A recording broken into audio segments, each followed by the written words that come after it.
Os Escolhidos, capítulo 50. A bênção dos dízimos e ofertas. No sistema hebreu, 1/10 de todos os ganhos do povo era separado para financiar o culto público a Deus. Todos os dízimos pertencem ao Senhor, são consagrados ao Senhor. Levíticos 27, verso 30. O sistema dos dízimos não surgiu com os hebreus. Desde os tempos mais antigos, o Senhor declarava que o dízimo era dele. Abraão devolveu dízimos a Melquisedeque, sacerdote de Deus, Gênesis 14, verso 20. Jacó prometeu ao Senhor: de tudo o que me deres, certamente te darei o dízimo. Gênesis 28, 22. Deus é a fonte de toda a bênção recebida por suas criaturas, e a Ele devemos a nossa gratidão. O Senhor declara: tanto a prata quanto o ouro me pertencem. Ageu 2, verso 8. Deus é quem nos dá força para adquirir riquezas. Em reconhecimento de que todas as coisas provêm dele, o Senhor determinou que lhe devolvêssemos uma parte de seus abundantes dons. Todos os dízimos pertencem ao Senhor. A forma de expressão aqui usada é a mesma encontrada na lei do sábado. O 7º dia é o sábado do Senhor teu Deus. Êxodo 20, verso 10. Deus reservou uma porção especial de nosso tempo e de nossos recursos, e não podemos, sem culpa, usar tanto um quanto o outro para servir aos nossos interesses. O dízimo era dedicado exclusivamente aos levitas, que foram separados para o serviço do santuário. No entanto, o dízimo não deveria de forma alguma ser o limite das contribuições para fins religiosos. O tabernáculo, assim como o templo mais tarde, foi todo construído com ofertas voluntárias e a fim de financiar as manutenções necessárias e outras despesas. Moisés determinou que periodicamente cada pessoa contribuísse com meio ciclo para o serviço da tenda do encontro. Veja Êxodo 30, versos 12 a 16. De tempos em tempos o povo trazia ofertas pelo pecado e ofertas de gratidão a Deus. Além disso, provisões generosas eram feitas para os pobres.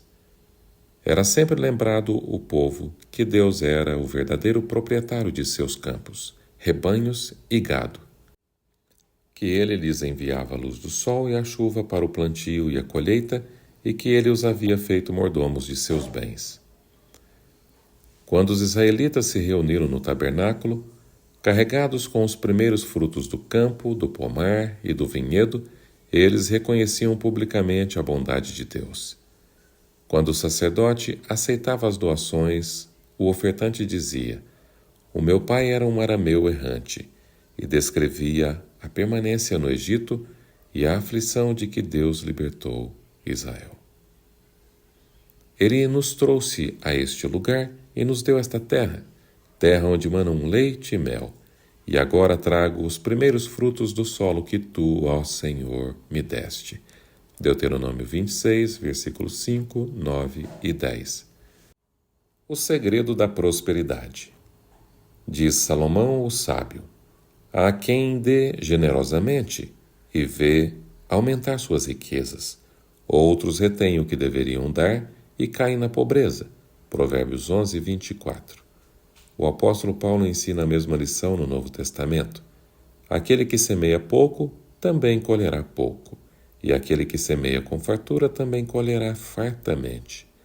Deus é poderoso para fazer o que lhe seja acrescentada toda a graça, para que em todas as coisas, em todo o tempo, tendo tudo o que é necessário, vocês transbordem em toda boa obra. 2 Coríntios 9, versículos 6 a 8. A intenção de Deus era que Israel fosse portador de luz para toda a terra. O Senhor determinou que a propagação da luz e da verdade na terra dependeria do testemunho e das ofertas daqueles que têm recebido o dom celestial. Ele poderia ter feito dos anjos os representantes de sua verdade, mas em seu amor e sabedoria, ele chamou homens e mulheres para se tornarem seus colaboradores, escolhendo-os para fazer essa obra. Nos dias de Israel, os dízimos e as ofertas voluntárias eram necessários para manter o serviço divino. Deveria o povo de Deus dar menos hoje? Cristo estabeleceu o princípio de que nossas ofertas a Deus devem ser proporcionais à luz e aos privilégios que temos recebido. A quem muito foi dado, muito será exigido. Lucas 12, verso 48. Vocês receberam de graça, deem também de graça. Mateus 10, verso 8.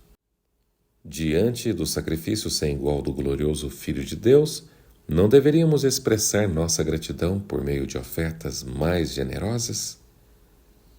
Quando a obra do Evangelho se expande, é exigido maior apoio financeiro a fim de sustentá-la, assim como aconteceu no passado. Isso aumenta ainda mais a importância da lei dos dízimos e das ofertas em nossos dias.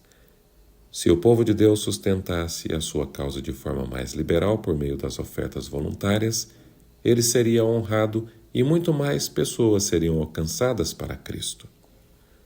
O plano de Moisés para arrecadar recursos para a construção do tabernáculo foi muito bem sucedido.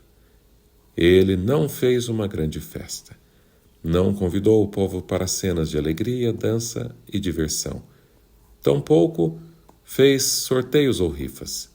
O Senhor instruiu Moisés a aceitar as ofertas de todos os que doassem não só de vontade própria, mas com gratidão.